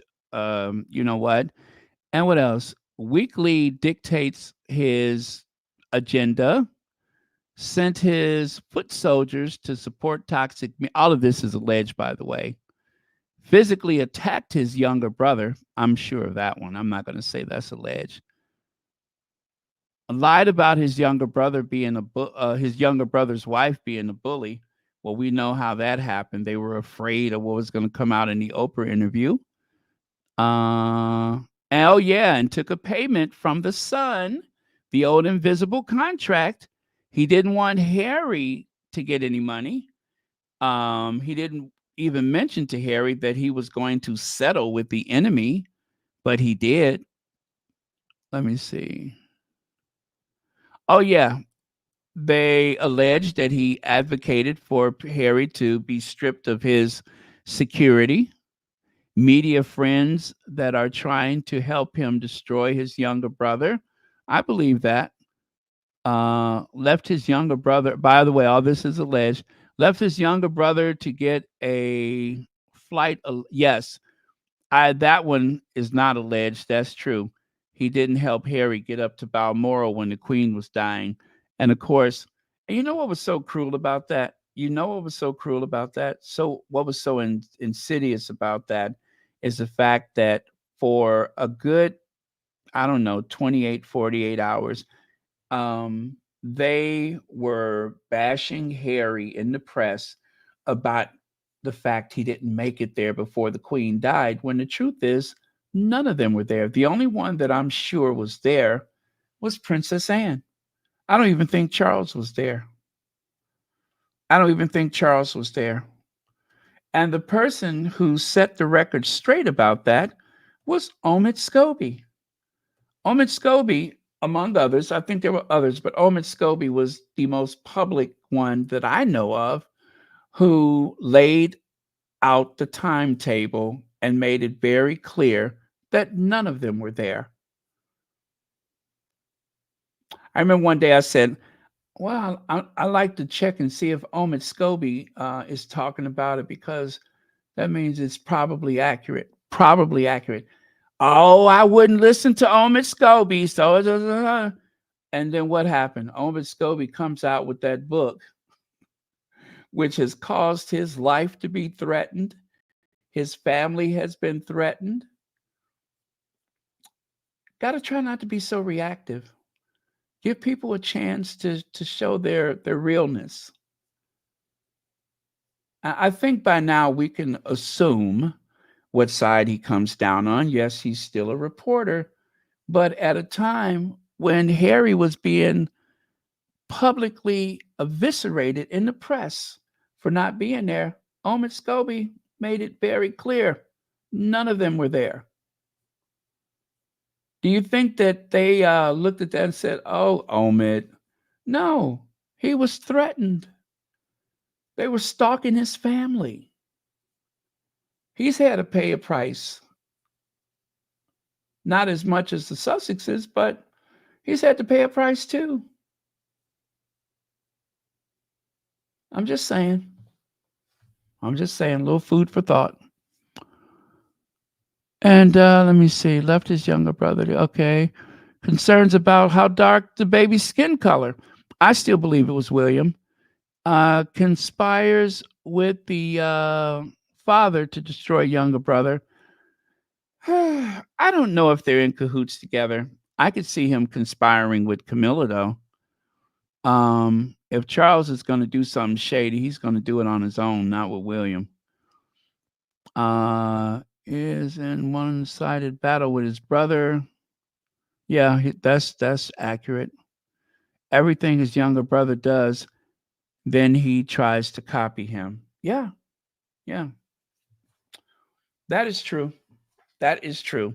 So again, I'm going to say all of this is alleged, but I tell you, there's a lot of accuracies there. And I'm just glad that the Sussexes are far away from that. So the Sussex Soldier says the royal family British media machine is still trying hard to paint the instigator, William, who was briefing them against his brother, Prince Harry, and his brother's wife, Meghan Markle, as the victim, I see. William and Kate Middleton are not victims. They are the instigators. They are the instigators. They are the instigators. So there you have it.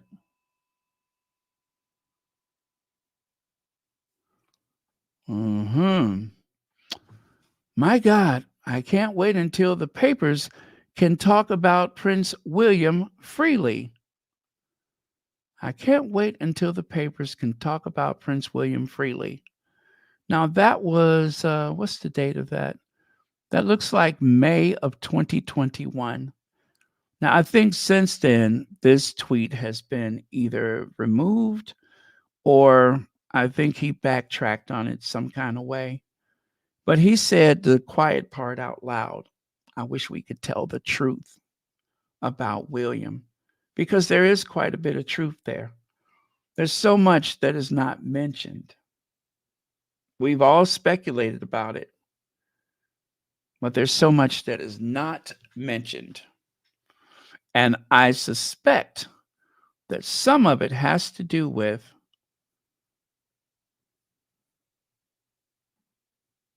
a pulled pork sandwich. A big, juicy, I'm going to fly all the way to Poland for a pulled pork sandwich. I suspect that's just part of it. I'm sure there's some other things to go along with it. But I tell you, don't discount that pulled pork sandwich.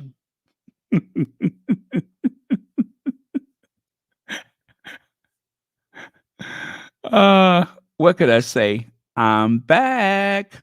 Let's see. King Charles to hand New Year's honor to royal aide who called Meghan Markle a bully. Yes. In other words, William rewarded Jason Knopf for services rendered. You tried to destroy, allegedly, try to destroy my brother's wife, and I'm going to make sure you get one of those honors. Look at there. And the co-conspirators just laughing. It's all a big joke. They're just laughing. And I don't know, maybe that guy in the background, maybe that's Jason's partner. Jason likes pulled pork sandwiches too. Um, just laughing. Yeah. Remember when she went to the baby shower? What about the letter to the dad? Oh, we had some good times, didn't we? I know. I know. Disgusting. How disgusting. And there you have it. That is this is an old photo. They have rotated a lot of people in and out of that group, but you can see Jason Knopf right there behind him. That's the Kensington's crew. These are the people smiling and grinning and so satisfied with themselves, having driven Harry and Meghan out of the country so that the future king and the biggest meal ticket they'll ever have in life can have the last word, right? Well, he almost had the last word, but there was Spare, the End Game, and of course, the docuseries, Harry and Meghan. So almost had the last word, almost. Let me see. Notice how they avoid talking about the article Meghan made Kate cry. People recognize this moment as the tabloid lying and KP briefing. No royal rota brings it up ever. Thank you, Lex. And that's true. They will not talk about it. It is not up for discussion.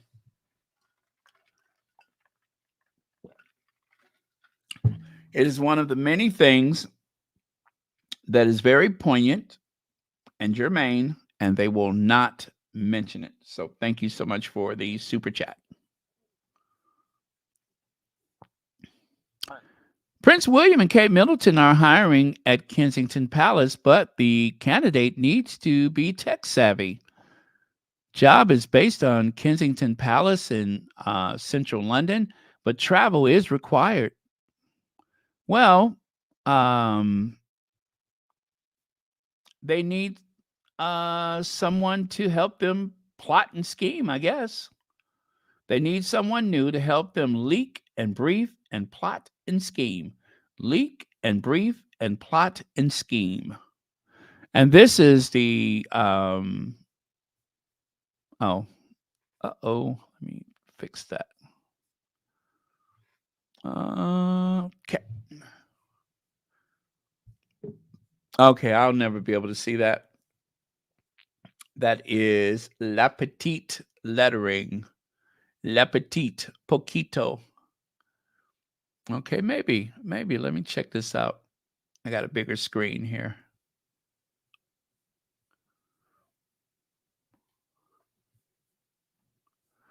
Okay, it says right here the household, Kensington Palace, job description. The role will be part of a multidisciplinary team working together with to communicate the work of the Prince and Princess of Wales, I guess. Yeah. The successful candidate will lead on communication plans for their Royal Highness. Why are they hiring someone right now? Planning and delivering creative, integrated communication, leading on multiple. Yeah. God, that looks weird. All right. Hours of work. This is a full-time position working Monday through Friday. The household is open for discussing flexible working. They are just going to hire someone into the household from LinkedIn. Wow.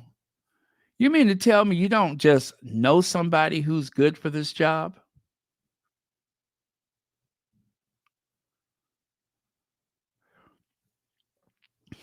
Well, that right there is, you know what? I forgot his name.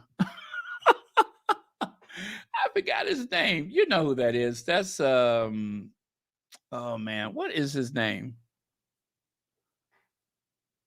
Uh, oh yeah, yeah, yeah. That's, you know, that man. Wait. Don't tell me. I got it here. Lee Thompson.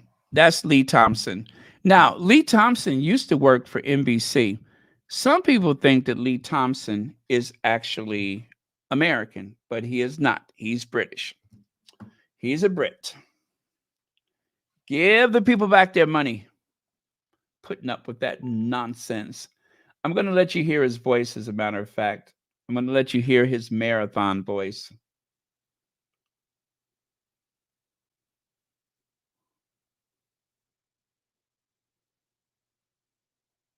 Hi guys, it's Lee Thompson here, aka Triathlon Lee on Instagram. Here I am in sunny London. It's actually sunny for once. Just to say, so excited to head down to Gold Coast for the Age Group World Championships and Grand Final week after next. Heading down to Australia this week. It's one of my favourite places on the planet. So look forward to seeing you there. So that is what Lee Thompson sounds like. That's the very odd-looking gentleman in the very bottom center of the photo. And you see that stick figure on the left side? That's also Lee Thompson. So Lee Thompson, he's supposed to be the communication guy, right? It kind of makes you wonder, did he quit? Was he fired? You know, Lee, I know what you should do. Why don't we do Elizabeth and Philip 2.0 in Jamaica? That Lee Thompson. I wonder if Lee Thompson was responsible for the disaster that is the Caribbean tour. Makes you wonder, doesn't it? I mean, after all, he was the one responsible for them and the way they are presented in the digital world. So I'm going to say he may not have been directly responsible, and I'm going to tell you why. His expertise is not how you present yourself. It is how you can take advantage of the algorithm. So I would say Lee Thompson is like the person who would say, why don't you dress up like Meghan? Yeah, I'm going to give you a good example. Right now, if you haven't done this before, I've said it before, I'm going to say it again. Google Meghan Markle tan coat. And I guarantee you, Kitty's going to pop up. Kitty is going to pop up. I think that's what Lee Thompson is responsible for. Meghan Markle tan coat. Okay. Okay, there's one of I haven't done this in a while. I'm looking. Wait a minute. Okay. I don't see her yet. Maybe because of her absence. Okay, maybe because of her absence, she's not popping up anymore.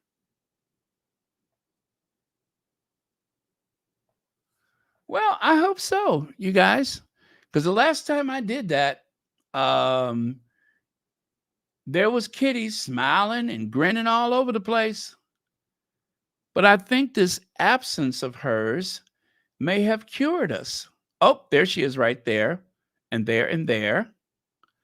Kate Middleton channels Meghan Markle. There's one article. You know what? I'm going to say there's not as many as there was before. But for a while, every time you look for Meghan, Kitty would pop up. It was like, hello, Kitty, but you don't see so much of it. And that's a good thing. That is a good thing. I am glad. Maybe we have finally seen the last of that nonsense. I hope so. Okay. End of experiment.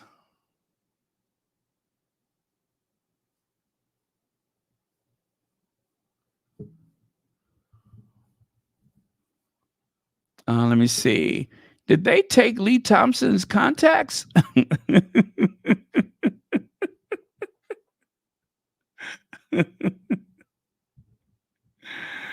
I don't know. If you mean like all of the people that he knows in the industry or whatever, I cannot be for certain. I cannot be for certain. But thank you so much for the super chat.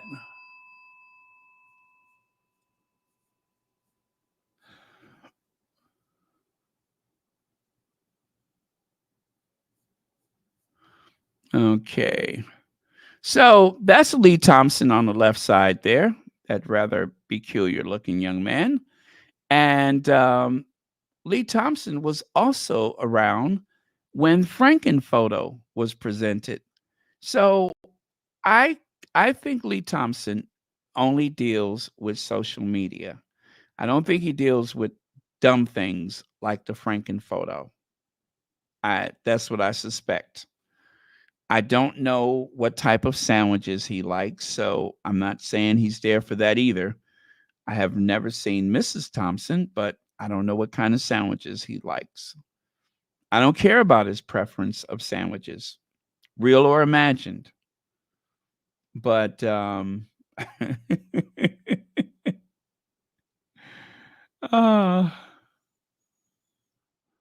now William is back, and so is the designer stubble.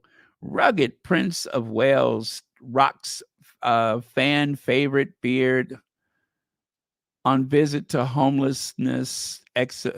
Fans' favorite beard. You see that? So he makes an appearance during the Olympics, right? With the stubble. William has not had a beard for years. And then they write the article saying he's back, as if we should not be shocked or dismayed from the fact that he has a beard because he had one before. He did not have one before. He merely made a little video to congratulate the British contestants, players at the Olympics. And so, see how incredibly sneaky they are? They want you to believe that he's done this before. He has not. He had a beard years ago. He shaved it, and the Queen would not allow it. But now that the Queen is down in the storm shelter, the beard is back.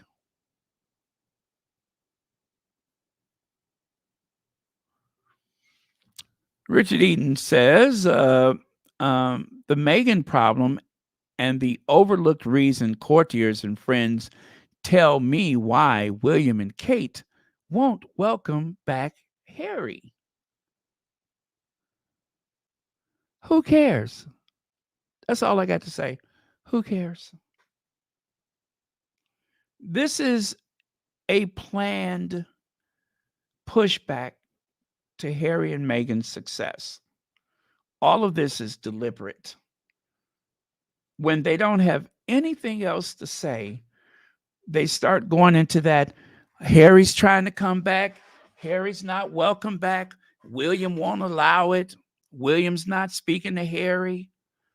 All of that stuff. And what happened? Harry goes to the funeral and sits right across the aisle from him. All of the William won't allow, and Harry is sitting right there in the church with him. So much for what William wants.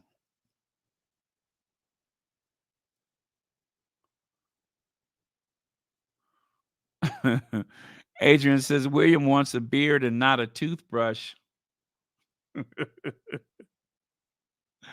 Okay, Prince Harry, Matt Damon. What we know about that? Let me see. Prince Harry slammed by critics for the releasing that video because it upstaged the bearded man. Monarchy just got a 45 million pound pay raise. Disgraceful.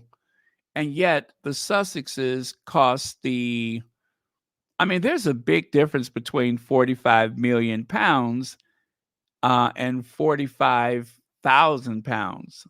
So Harry and Meghan brought all of that free publicity to Colombia, and it cost the taxpayers 45,000 pounds.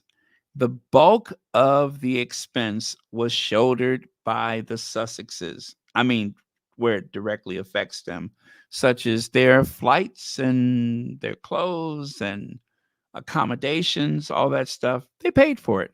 They had to pay for their people to be there. Fan favorite comments were turned off, please.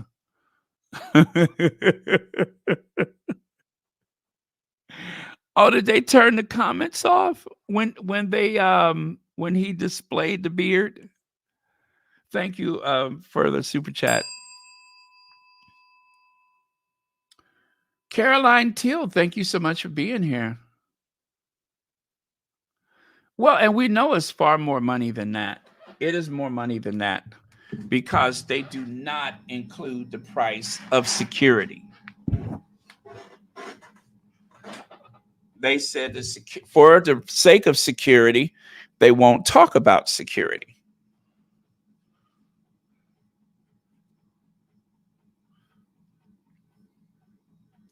Well, look at that windswept face and hair and neck and jowls, and look at there. Somebody has been slapped by the wind. Look at her. She looks even more demonic than ever. I've never seen her look so demonic. Yes, that is the Queen Consort, or as Sonny Hostin would say, the Queen Cohort. Yes, that is Camilla, the Queen Consort. Looks like, and see, I'm impressed because I did not realize that hair could be lifted rather. I didn't know you could actually lift that hair. I thought that hair was about as strong as the Rock of Gibraltar. I thought that hair was as solid as Hoover Dam. But it turns out that it too is subject to the wind. Now, I don't know about you, but it actually makes her look younger. Now, hear me out. When the wind is pushing and pulling at her hair, it's actually pulling the skin, thus allowing her to look at least 10 minutes younger. Thus allowing her to look at least 10 minutes younger. All of that wind has taken 10 minutes off her face. You see there?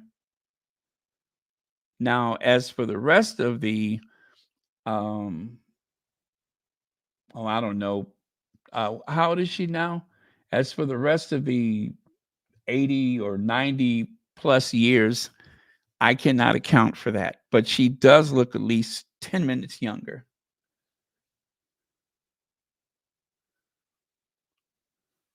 Yes, sister, that is so true. Harry and Meghan have demonstrated that the model by which they conduct these royal tours is unnecessary. They could actually have a system where, let's say, Charlotte and Louis can have regular jobs and still handle some of the official royal engagements, also known as half in, half out. And I promise you guys, even though they made a big fuss about not allowing Harry and Meghan to do that, it's going to happen. It's going to happen. Most of us probably won't be here to see it, but for those of you that are, It's going to happen. You'll look at television one day in about 30 years and you'll be like, look at there. It's a half in, half out.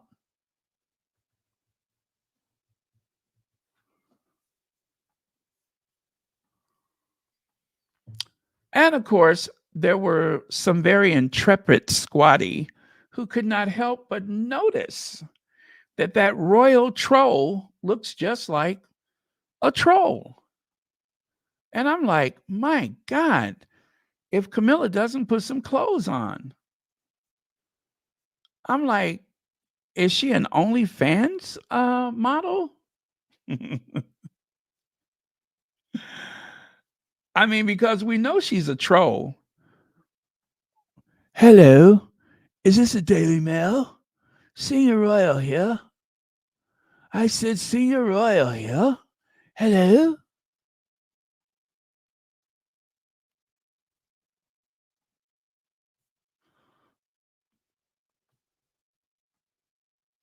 And then there's the other troll, Angela Living Troll Doll Levine.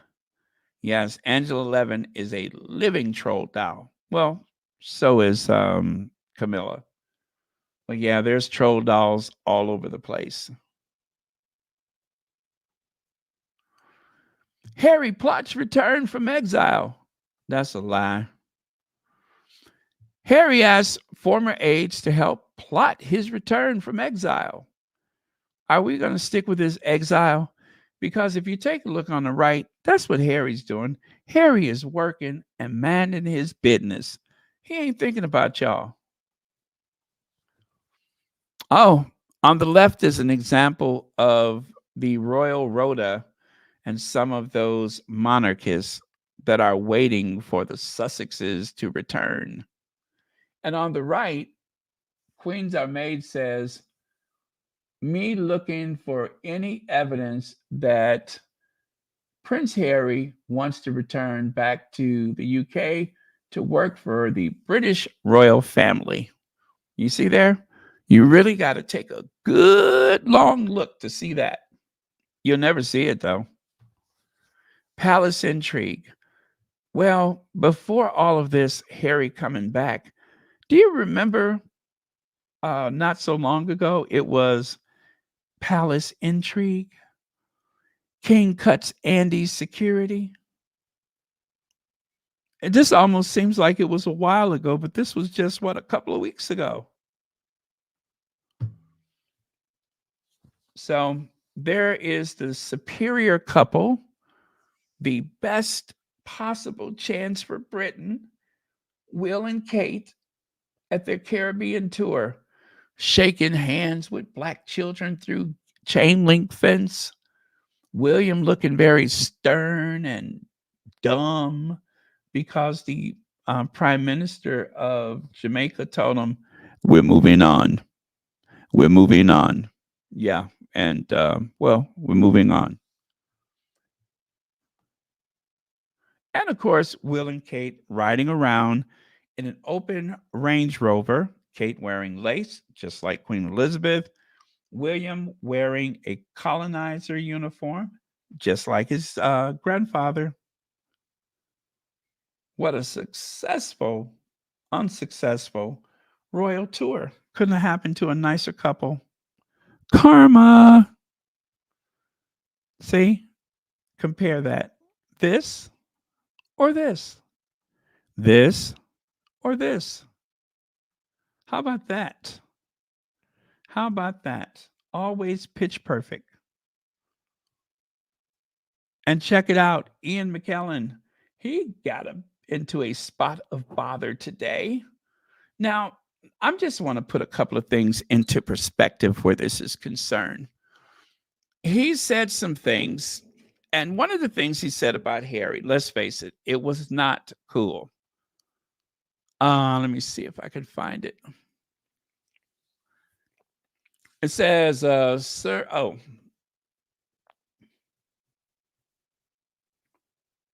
There we go. It says, Sir Ian McKellen, another title for excellence in shading the royal family. Just kidding. The legendary actor was knighted for his contribution to the performing arts, but in fairness, his recent comments about the royal family feels like just that, a performance.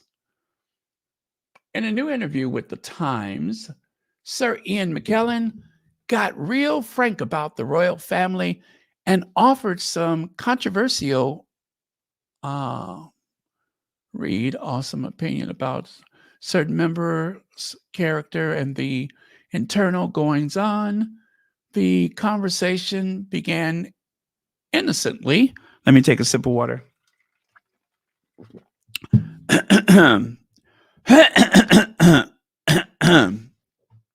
Okay. The conversation began innocently. Well, kind of. He goes, I'm almost definitely on, he says, I'm most definitely on Harry's side, the 85-year-old actor and gay icon. Imagine being born in the royal family. I've been in the public life for a bit, but my phone. These people, what did I leave off? Yeah, imagine being born into the royal family. I've been in public life a bit, but these people are in prison. They can't do anything normal. Can you imagine having to be nice to everyone you talk to? No, Ian, I can't. And judging by his next statement, he certainly can't either. McKellen then went on to speculate on the Duke of Sussex's intelligence. Now, that's where it gets kind of touchy. And, he says, as for Harry, he's probably not bright enough or doesn't have the right friends to really help himself. He said, mind you, he's had to pick of the pretty women in the world. I hope he's got the right one. By this point in the interview, I added, having a glass of wine or several bottles with this incorrigible gossip to my bucket list, it only gets more delicious. McKellen then turned his attention to Prince Harry's father, King Charles, and his grandparents, the late Queen and Duke of Edinburgh, aka Phillips. He said, hats off to anyone who can manage to stay sane in that world. He said, referring to the world of the ruling class, like the late Duke of Edinburgh managed to do, although even he was deeply, deeply eccentric and I suspect deeply unhappy. Same with the present king. He sort of survives, but he is clearly damaged. And then it says, I'm sorry, but I'm adding he says, I'm sorry, but I'm adding sort of survives, but is clearly damaged by the lexicon, especially because I would describe myself as the very same way. McKellen really must teach a masterclass on how to deliver the most wounding insults in the most polite ways. The worst by far was reserved for Queen Elizabeth II, with McKellen recalling the handful of times he met the monarch, who died in September 2022, while being awarded the Companion of Honor for acting in 2008. For instance, he divulged that she insulted him by essentially asking if anyone cares about theater anymore. I know, I gasped. So, like I said, you have to take what he said with a grain of salt. He likes Harry, obviously. Who doesn't? But the idea that Harry wasn't intelligent enough to manage the royal family, that was a little short-sighted, only because we know that the odds were stacked against Harry because of an accident of birth. Everyone in that institution has to work toward William and Kate succeeding, even if they are unworthy and even if they are incapable. There is no excuse for them to fail, according to the, courtiers, according to the government, according to everybody. William and Kate must succeed. Even if they don't, we have to pretend as though they have. So, what a system, right? But that's what the system says, is that William and Kate are not allowed to fail. Even if we see it, we don't see it. You know what I mean? Okay. Prince Harry's father and grandparents, irrelevant. Here, here, here, here. For some reason, he did not mention Will and Kate. And that's probably because they are so, how do I put it? Irrelevant? Yeah, I'm going to say irrelevant. Not even worth mentioning. The Queen, I assure, was quite mad at the end, he began. Really, I'm sure she was quite mad at the end. Does he mean that the Queen was crazy toward the end of her life? And on a few occasions I met her, she was quite rude. Then she got to the good. Okay, then he got to the good stuff, citing exactly what she said to him. He received an award. You've been doing this for an awfully long time. I said, well, not as long as you. So that's the Queen saying to him that you've been acting for quite a long time. He tells the Queen, not as long as you. And then it goes on to say, I got a royal smile for that. But then she said, does anyone still actually go to the theater? Okay. I'll give Liz a little one. McKellen, on the other hand, would not. And McKellen says, that's bloody rude when you're giving someone a medal for acting. He continued, it meant, does anyone care a, F word about you? Because I don't. Now, off you go. Man's got a point. Several. Yeah. So the writer of this story is actually agreeing with McKellen that it is rude to present an award to someone for acting and then ask him if people still actually come out to see you. Okay, I get that.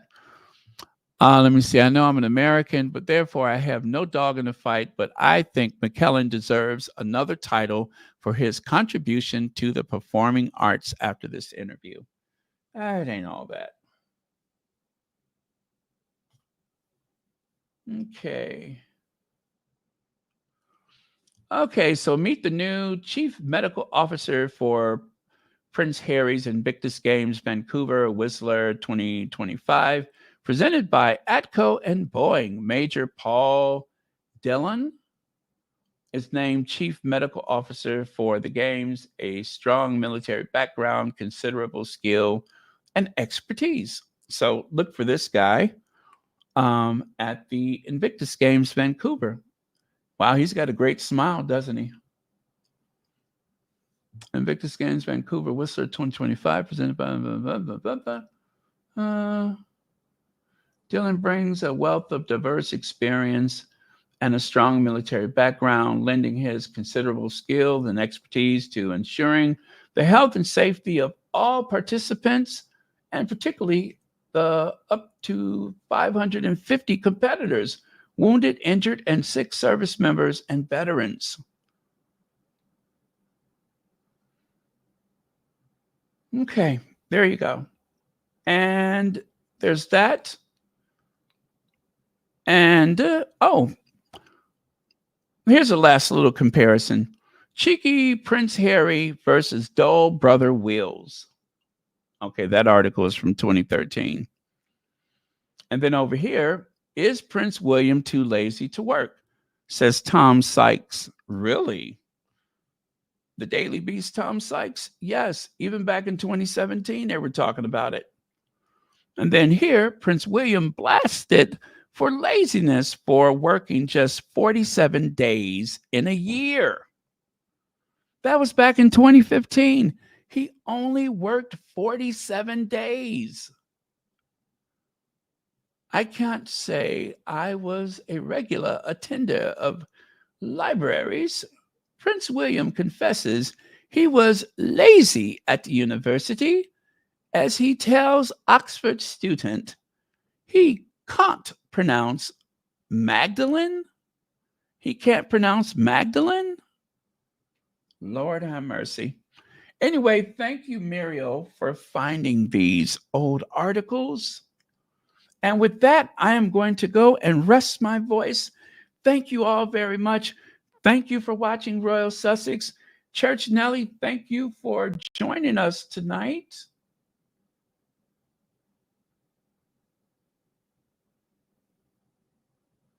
Yeah, let me see here.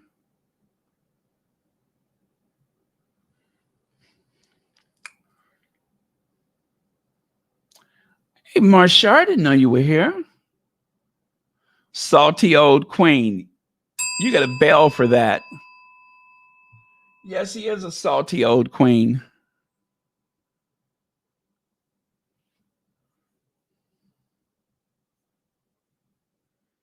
Okay.